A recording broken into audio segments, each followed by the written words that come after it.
Buradan aşağı getməyəcək. Məzələnirsən. Karas bizim iş yoldaşımız deyir. Özünə Red Bull alıbsan, mənə almırsan. Mən də buna Zapkadan bugün ən bahalı, ən böyük Red Bull alacağım. 11.55.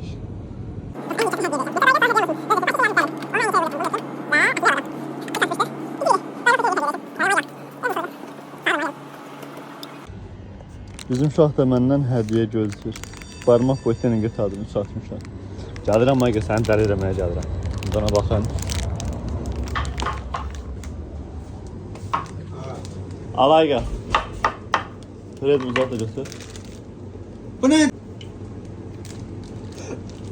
Bəs eləyəcəm o. Bu nedir?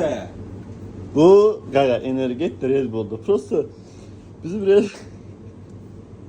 Bu boğazımdan aşağı satmıyor. Boğazımı satmayacağım. Hadi. Bax, barmağın boyda var mı Ayqa? Video çəkirdən özürsən, mən bilmirəm. Məzələn, sən bu nədir belə?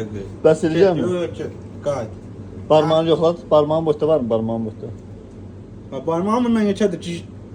Ciş. Ayqa o boyda qayıta bu qədər bəs eləmir. Aa, nə var ya? Bu buradan aşağı getməyəcək. Heç məzələnirsən. Ala. Get, qayıt. Qayıt şu an. Hadi bəs eləyədən pulum yoxdur. Qayıt. Qayıt get çıxana bilmərəm. Bu olar. Elə də qoy bu. Nədir belə? Səni icad eləyən deyə bilərsən. Səni icad eləyən qavlaşdırma var ya. Qavlaşdırma edirsən.